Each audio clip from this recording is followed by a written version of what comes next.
계속해서 광주 전남권 뉴스입니다. 5.18과 관련한 허위 사실을 유포하면 처벌할 수 있는 5.18 민주화운동 등에 관한 특별법 일부 개정안, 이른바 5.18 왜곡 처벌법이 올해 1월에 시행됐는데요. 경찰이 처음으로 이 법을 적용해서 허위 사실을 유포한 혐의로 유튜버 등 12명을 입건한 뒤 11명을 검찰에 송치했습니다. 김호 기자입니다. 국내 역사와 정치를 소개하는 유튜브 채널입니다. 영상 제작자는 얼굴을 드러내지 않은 채 5.18을 왜곡하거나 폄훼하는 주장을 이어갑니다. 5.18 광주 반란, 이게 가장 정확한 명칭입니다. 광주시는 이와 비슷한 사례 26건을 수사 의뢰했고 경찰은 허위사실 유포 혐의로 12명을 입건한 뒤 이 가운데 11명을 검찰에 송치했습니다. 올해 1월 5.18 왜곡 처벌법 시행 후 첫 적용 사례입니다. 이들은 5.18과 관련해 단순한 의견 표명 수준을 넘어 허위 사실을 담은 글을 올리거나 동영상을 제작한 혐의를 받고 있습니다. 5.18 민주화 운동 등에 관한 특별법 일부 개정안, 이른바 5.18 왜곡 처벌법은 광주 민주화 운동 등과 관련해 허위 사실을 근거로 악의적으로 왜곡하거나 폄훼하면 5년 이하의 징역이나 5천만 원 이하의 벌금형에 처하도록 하고 있습니다.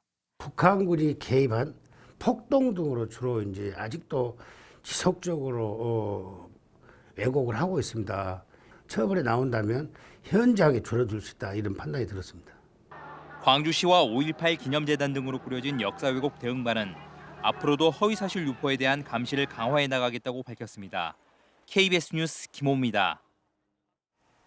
5.18 진상규명조사위원회가 41년 동안 신원을 알 수 없었던 이른바 5.18 손술의 시신의 행방과 신원을 추적하기 위해서 시민 제보를 접수합니다. 1980년 5월 21일 새벽 광주역 인근에서 발견된 시신 2구는 손술에 실려 옛 전남도청 앞으로 옮겨졌고 이를 목격한 시민들이 대거 시위에 참여하는 계기가 됐습니다. 코로나19 확산세가 이어지면서 광주 지역 일부 학교에서도 전면 등교가 중단됐습니다. 특히 상대적으로 백신 접종률이 낮은 초등학교에서는 그야말로 방역의 비상입니다. 윤주성 기자가 보도합니다. 광주의 한 초등학교 교실이 텅 비었습니다. 1, 2학년을 제외한 3, 4, 5, 6학년이 돌아가면서 하루씩 원격 수업을 받기 때문입니다. 전면 등교로 학교 생활에 익숙해진 학생들은 원격 수업이 달갑지만은 않습니다. 학교는 수업도 듣고 재미있는 활동도 하는데 원격 수업은 그런 것도 아무것도 안 하고 자기 혼자서만 해야 되니까 재미없어서 지루해서 원격 수업 안 했으면 좋겠습니다. 학교에서도 방역에 안간힘을 쓰고 있습니다. 학생들의 동선이 최대한 겹치지 않도록 하고 많은 사람이 한꺼번에 모이지 않도록 도시락 급식까지 제공하고 있습니다. 집단 감염 우려를 예방하기 위해서 직접 조리된 도시락을 교실로 배달하여서 학생들이 안전한 급식을 할 수 있도록 돕고 있습니다.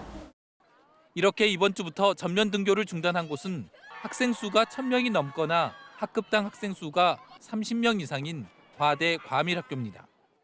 19개의 과대 과밀 학교 경우에는 1, 2학년을 포함을 해서 밀집도 6분의 5를 유지하도록 저희가 지금 안내를 했습니다.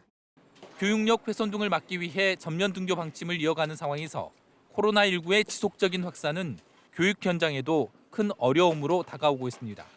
KBS 뉴스 윤주성입니다. 감염 경로가 확인되지 않은 확진자와 목욕탕 집단 감염에 따른 확진 사례가 이어지면서 어제 광주 전남에서 135명이 신규 확진됐습니다.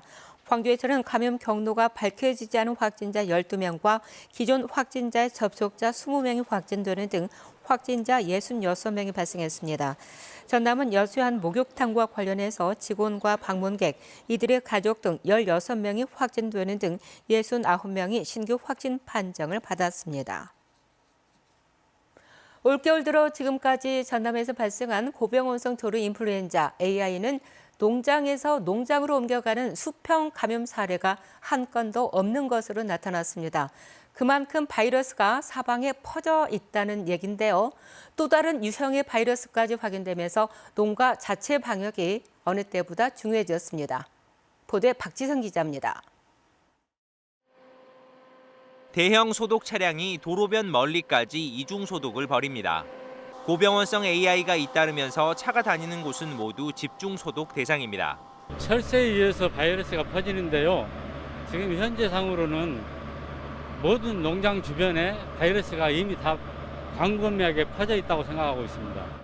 영암의 6개 농장까지 확진되면서 전남에서는 한 달 반 만에 8건의 고병원성 AI가 발생했습니다. 전염성이 강한 H5N1형이 10년 만에 나온 데 이어 다른 농장에서 옮겨온 수평 감염이 한 건도 없다는 것이 올겨울 두드러진 특징입니다. 외부보다 자체 방역에 문제가 있었다는 건데 실제로 8곳의 농장 모두 방역 수칙 위반이 드러났습니다. 소 축사를 함께 운영하면서 사료를 외부에서 들여오거나 축사에 뿌릴 왕겨를 농장 밖에 보관하는 등 구멍은 사방에서 확인됩니다. 게다가 H5N8형 바이러스까지 올해 처음으로 발생해 위험성은 더 높아졌습니다. 오리에서는 거의 무증상입니다. 그래서 발견하기까지 시간이 가기 때문에 이미 그때는 바이러스가 번진 상태이기 때문에 방역이 어려운 면이 있습니다. 방역당국은 사육 단계별 검사를 강화하기로 했고 농장 출입 방역만 잘해도 AI를 막을 수 있다며 자체 방역을 강조했습니다. KBS 뉴스 박성입니다. 영암경찰서는 전동평 영암군수에 수상 내역을 담은 보도자료를 배포한 혐의로 영암군청 홍보실을 압수수색해 관련 자료를 확보했습니다. 전남 선거관리위원회는 전 군수가 더불어민주당과 출신대학에서 받은 표창을 홍보하는 보도자료를 지난 6월 언론사 26곳에 보낸 혐의로 관련자들을 고발했고 경찰은 비서실장 등 군청 직원 4명을 입건해서 수사를 벌이고 있습니다.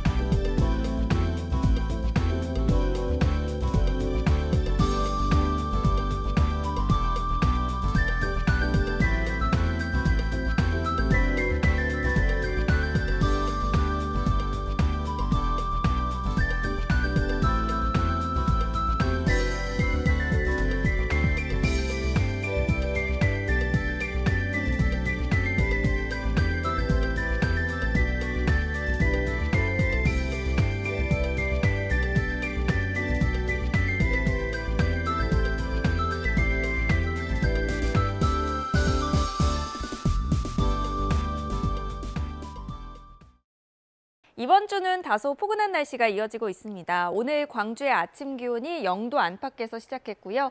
한낮 기온 12도로 어제보다는 조금 낮겠지만 많이 춥진 않겠습니다. 다만 주 후반으로 갈수록 내림세를 보이겠는데요. 특히 내일 낮부터 북쪽에서 찬 공기가 내려오면서 성탄절인 토요일에는 종일 영하권을 보이겠고요. 일요일에는 광주의 아침 기온이 영하 8도까지 뚝 떨어지겠습니다. 추위 대비 단단히 하셔야겠습니다. 오늘 대체로 막다가 오후부터 차차 구름이 많아지겠고요. 다행히도 어제 부옇게 뒤덮였던 미세먼지는 많이 해소가 됐습니다. 오늘 광주 전남의 미세먼지 농도 보통 수준 유지하겠습니다. 지역별 기온 자세하게 살펴보겠습니다. 아침 기온 어제와 비슷하거나 최대 4도가량 낮고요. 한낮 기온은 나주와 화순 13도로 평년보다 4, 5도가량 높겠습니다. 구례는 아침 기온 영하 3도에서 시작하고 있고 한낮 기온 13도, 여수 12도까지 올라 일교차가 크게 벌어지겠습니다. 목포의 낮 기온 11도, 강진 14도, 완도 13도까지 오르겠고요. 신안을 비롯한 그 외 도서 지역은 10도에서 12도가 예상됩니다. 바다의 물결은 전해상에서 최고 2m로 비교적 잔잔하겠습니다. 성탄절인 토요일에 일부 전남 서해안 지역과 북부 지역에는 눈이 내리면서 화이트 크리스마스가 될 수도 있겠고요. 일요일과 월요일에는 광주 전남 전 지역에 눈이 오겠습니다. 기상정보 전해드렸습니다. 다음은 희망 2022 나눔 캠페인 이웃돕기 성금을 보내주신 분들입니다.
국민의힘 윤석열 대선 후보가 오늘 오전 광주를 찾아 첨단 3지구에 조성 중인 AI 데이터 센터 현장을 방문한 뒤 오후에는 순천에서 전남 선대의 출범식에 참석하고 여속 광양 항만공사를 둘러볼 예정입니다. 윤 후보는 지난달 10일 5.18 민주묘지를 찾아 전두환 옹호 발언에 대해 사과했고 이번이 후보 당선 뒤 두 번째 광주 방문입니다. 더불어민주당 광주시당이 내년 6월에 치러지는 지방선거에서 여성과 청년 정치 참여를 높이기 위해 전용 선거구를 지정했습니다. 여성 선거구는 동구 2선거구 등 4곳이고 청년 선거구는 서구 3선거구 등 4곳입니다.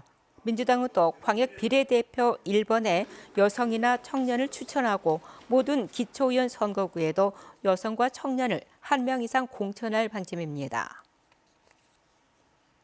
광주 전남 지역 대출 증가세가 둔화되고 있는 것으로 나타났습니다. 한국은행 광주 전남 본부가 발표한 자료를 보면 지난 10월 광주 전남 지역 예금은행의 여신은 4,930여 원 늘어 전달 6,190여 원보다 증가폭이 축소됐습니다. 또 비은행 예금 취급 기관의 여신도 5,920여 원이 증가해서 전달 7,500여 원보다 상승폭이 줄었습니다. 목요일 아침 함께한 KBS 뉴스를 마칩니다. 감사합니다.